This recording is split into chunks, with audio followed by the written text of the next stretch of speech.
This year, Konami has been celebrating the 25th anniversary of the Yu-Gi-Oh! Trading card game, and part of that celebration was full-on reprints of the first 6 sets of Yu-Gi-Oh! These are all anniversary boxes here. Legend of Blue Eyes Metal Raiders, Spell Ruler, Magic Ruler, whatever it was back then. But they are straight up just reprinting the first 6 sets of Yu-Gi-Oh! In sealed booster boxes. And players of other TCGs look at that and think that it is insane, because it kind of is, especially from those perspectives of other trading card games. But it got me thinking, what if Pokemon did this? Pokemon has not shied away from reprinting classic cards, you know, famous staples from past decks. They just did it with Celebrations for the 25th anniversary. They did it with Generations for the 20th anniversary. And throughout the years, they've sprinkled in little reprints of cards throughout their sets. But it is a fun thought experiment to go, what if Pokemon straight up reprinted base gym? Now, for those of you that aren't really familiar with the Yu-Gi-Oh! TCG, there are some key differences here that we probably need to preface this video with. The first being that Yu-Gi-Oh! Releases their sets much differently than the other 2 members of the big 3. Because of that, most booster boxes are only around the $70, $75 range. The reason that I finally decided to go in on these anniversary boxes is because you could get these on TCG Player. You can still get them on TCG Player right now for about $50 each. A $50 booster box that gives you the nostalgia trip of reopening Legend of Blue Eyes Metal Raiders, Pharaoh's Servant, Invasion of Chaos, all of these sets that I loved as a kid. I played Yu-Gi-Oh! From the get-go. I started with LOB, and I played up until the first set of GX. I really liked the Elemental Hero stuff, but I didn't really stick with it. So the nostalgia is still there for me. I have that component going, but the other thing to factor in is that these boxes, these are tournament legal cards. It's not like you're just opening them, you know, cracking them open just to, you know, relive your childhood or, you know, see what it's like to open Metal Raiders for the first time. No, like, if you pull a Karibo out of that Metal Raiders box, you can just slot that into a deck and go use it at an advanced tournament today. Yu-Gi-Oh! Doesn't really have a rotation, and so they do have a limited list and a ban list, and that kind of determines what cards you can use and how many of each card in a deck. But that's a problem that Pokemon wouldn't have to worry about. Yeah, you can't just drop, you know, Rain Dance Blastoise into the current meta and see how it does. Power creep might mean that it has no impact. We wouldn't really know unless they decided to do it. But with Pokemon, you don't have to worry about that because Pokemon does have a rotation. So they could full-on reprint Base, Jungle, Fossil, Rocket, Gym Heroes, Gym Challenge with no problem. Just be like, hey, you know, if you want to experience what it's like to open these booster boxes for the first time, or if you do want to relive these moments as an adult, go for it. I think that is the main reason they haven't really gone through with this, and the reason that they usually put the vintage reprints on the tail end of sets. So with Celebrations, we saw that you had the full set of cards that were Celebrations cards, and you could use those in the current meta. They are still tournament legal. And then at the tail end, you had the Classic Collection, which was reprints of famously good cards from each era of the TCG. And those cards are not usable in the current meta. And so it would be a bit of a gamble from their perspective, I'm assuming, to reprint, you know, base gym without those cards being legal. The big thing you need to remember about Pokemon is that 80% of people buying Pokemon cards do not play the game. 80% is purely for enjoyment, for collecting, whatever it may be. Only about 20% of people buying games are actually playing with them. So it's not like you're really missing the mark with the market here. I do want to try to break this video down into a more objective view, or as objective as I can be, and then a subjective view as someone that has played through this era, that has an entire channel dedicated to this era of Pokemon. So as for the objective side, I think that the Pokemon Company would be safe financially by reprinting these sets. I think they would be in enormous demand. Just look at the hype around Scarlet and Violet, Pokemon 151. Those aren't even reprints. That's just a set focused on the first generation, and people are already losing it. They're just excited to see card number 1 Bulbasaur, card number 2 Ivysaur, the collectability. You know, you can line them all up in set order and have a Pokedex. Plus, you get these fantastic arts that they've released that look great. A lot of people's favorite Pokemon are from Gen 1, especially if that's the gen they started with. So you're hitting all the big players there. And so taking that hype into consideration, just going, well, what if people could just buy a box of base set off the shelf? Would people go for it? And I think that absolutely they would. I think it would be great for streamers. I think collectors would love it. I think even players that haven't been in the game for that long, that never got to experience what Pokemania was like, all they get to hear it from is old timers like me that are always going on about, like, yeah, man, it was like so weird being alive. Pokemon was everywhere. There was a Pokemon themed everything you can think of. The closest that current players that, you know, aren't 33 years old have to that is being able to go back and just open those packs, which is, I think, part of why those streams are so popular during the lockdown, was that people were just going like, oh, wow, yeah, I've never seen fossil packs opened before. I don't even know, like, what comes in a fossil pack. Was the pack structure even the same for WotC as it is now? And so to give that experience to people, to make that available straight off the shelf, I think Pokemon would be printing money.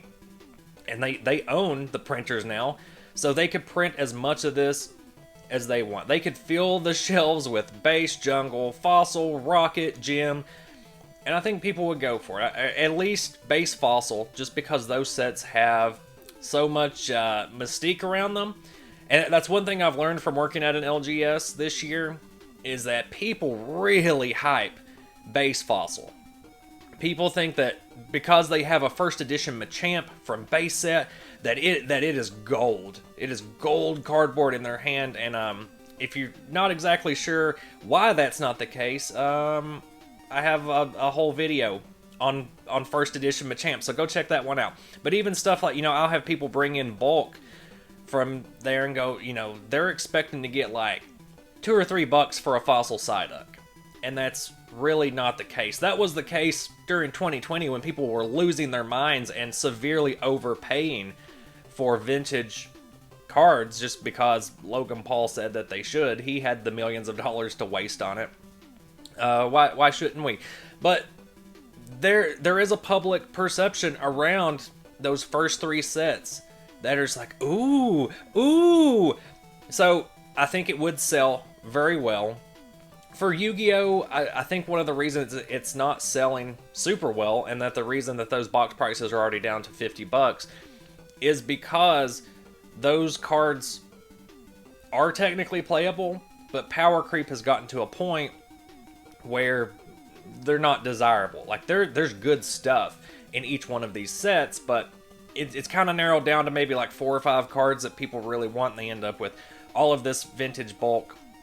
So for the players of Yu-Gi-Oh!, the demand is not there. And Yu-Gi-Oh! Purchasers have a much higher proportion of people that actually play the game than people that are just collecting. Yu-Gi-Oh! Is not exactly a super collectible card game, and so it's mostly players buying cards to play with. So while we're at it, let's look at the perspective of the third of the big 3, which is Magic the Gathering. Just last year, Magic had its 30th anniversary, and for the 30th, Wizards of the Coast decided, yeah, we're going to do this anniversary box. It's $1,000. It's reprints of cards from the very beginning of Magic. Except that they're not playable. They are all proxies. And, again, $1,000. And players were pissed because this was just a smack in the face. That's not a way to celebrate the card game. That's a way just to make money. But say Wizards didn't do that. Say they went the Konami route and said, you know what? We are going to fully reprint the first 6 sets of Magic. You can go to any LGS. You can buy these straight off the shelf. You can feel what it was like to open a beta box straight off the shelf. even if they just did revised, even if they went, alpha and beta are off the table, but we'll have revised packs. Reserve list cards not included. People would have gone for it. It would have sold. It would have been much, much better than the way they did celebrate the 30th anniversary of Magic. And I've asked people this in shop as I've, been selling these Yu-Gi-Oh! Reprinted boxes for the anniversary. I've gone like, can you imagine if Magic did this? And people go, oh yeah, I would buy a case. I would buy everything you have if Magic did this, just so I can relive what it's like to open those cards, or to even have the chance at pulling any of Magic's Power 9. Even if reserve list cards aren't in there, just pulling those old cards and having the chance to see what it's like to actually find one of those in a pack, people would have gone nuts for it. And I think that of the big three, weirdly, Yu-Gi-Oh! Is the game that would garner the least amount of hype for reprinting its early sets. But they're the ones that went for it. So for this objective view, from a collector standpoint, if the first 6 sets of Pokemon were reprinted, I'm guessing the biggest worry would be, okay, so if people can open base set Charizards just out of these packs that are readily available on the shelf, does it decrease the value of my base set Charizard? Does having more copies of a 30th anniversary Charizard decrease the value of the OG? And I think the answer to that is no. We've seen that base set Charizard reprinted multiple times, and it does not decrease the value or the demand for the original base set Charizard. Same thing for Blastoise, same thing for Venusaur, same thing for base set Pikachu. These cards all maintain their value no matter how many times they've been reprinted, with different borders, with different artwork, with a different logo. It does not matter. The demand for vintage Pokemon remains the same, and I think it would remain the same. What we've seen is even the reprinted versions of base set Charizard, like from Evolutions, that's still a pretty pricey card. And base set Charizard never went down in value because there were other copies available with updated text or updated card, whatever, formatting, whatever it is. So I don't feel like reprinting base set would even devalue anything that already exists from base set. The same thing for Jungle, Fossil, Rocket, Gym sets. I think all of those original cards still have that early Pokemon mystique around them to keep the demand high, and that supply is still going to be low. I think if someone has the money to spend on a Dark Gyarados, I don't know. If they have the money to spend on it, they're always going to prefer the original Dark Gyarados over 30th anniversary Dark Gyarados. And that's not a great card. That's not a super pricey card. That just came to mind because when I was a kid, there was a lot of hype around getting the pre-release version of Dark Gyarados because there were no local game shops around me. So getting a pre-release copy meant that you had to jump through some hoops somehow or another. So financially, for the Pokemon Company, I could see a reprint like this being widely successful. I think it would sell out. You wouldn't be able to find it on the shelves because people would be lining up and just buying it out. From a collector's standpoint, I think it would still be good. If anything, it just gives you more content to collect, more content to build master sets out of. Because if people are going, well, it's too expensive to make a master set out of, base set, out of Jungle, out of Fossil at this point, I can just have the same cards.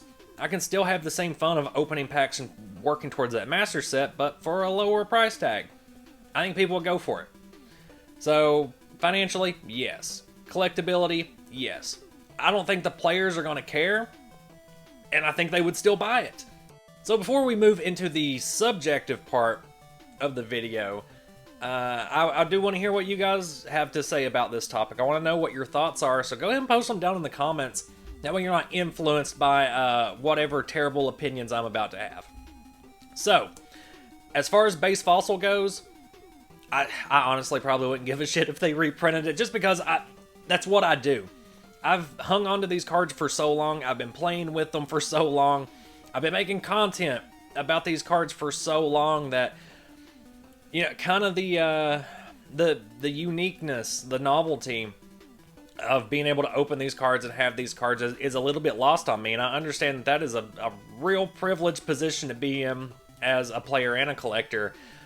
So, that being said, I would still buy them. You know, it's because I would be like, man, I don't need any more base set cards. I don't need any more jungle cards. I've got multiple master sets of the originals. But there would still be a part of me going like, yeah, but you don't have pack fresh master sets of these cards. And I would still do it. I would still probably buy a couple boxes of each of the original 3 sets. Rocket, Gym Heroes, and Gym Challenge is a bit different. So, when I was a kid, Rocket was readily available. You could find Rocket packs and theme decks everywhere, but for Gym Heroes and Gym Challenge, for whatever reason, I don't know if like Pokemon hype was starting to die down or what, but shops just didn't have it. It wasn't at Walmart, it wasn't at Kmart. At the time, those are the only 2 places I had to buy cards unless I was driving 2 hours to Toys R Us. So, for those, they do hold a little bit more opening value to me, and those are sets that, or the gym sets in particular, those are ones I don't have multiple master sets of. Those are ones that I still have a couple cards missing from those sets just because I've never played with them. They're not competitively viable cards, but they're still holo rare and expensive, and I've been meaning to go in and actually complete those sets for a while now. So if suddenly Gym Heroes and Gym Challenge was available on the shelf, I'd probably be buying cases of those. I love those 2 sets. I would shell out stupid amounts of money to open more Rocket, Gym Heroes, Gym Challenge. While we're doing this thought experiment, let me put a little cherry on top of this sundae. What if we get reprints, first 6 sets of Pokemon, we get news that they all have box toppers in them, which are special foils or maybe just straight up reprints, doesn't matter, of the first 20 Black Star promos. Or you know what, even make it, if you go to an LGS and you buy a box of this, your buy a box promo is an Ancient Mew. You thinking that's not going to get people excited? That people aren't going to show up and buy this in droves? I love Celebrations as a set. I went out and got tons of Celebration stuff. You can see Celebrations on my shelf back here. But looking back, it was a weak set.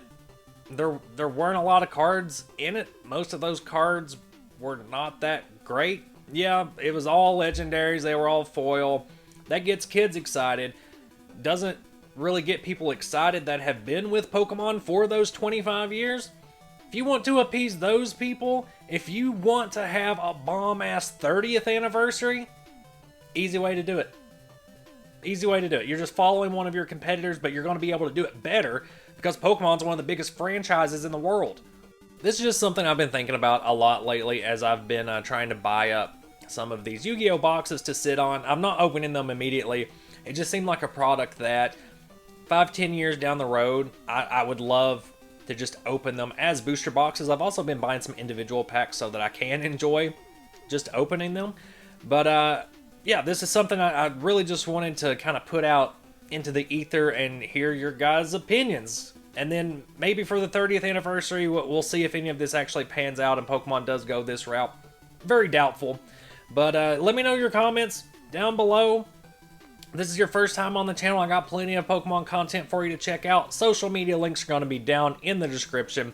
It helps the channel if you just, if you like the kind of stuff I make, share it with people. Get other people on board watching. If you know people that are just getting into playing vintage Pokemon, send them a couple of deck lists. I am trying to grow the channel and do content more frequently. So anything helps. I appreciate you watching all the way to the end of this video. I'll see you for the next one. Bye.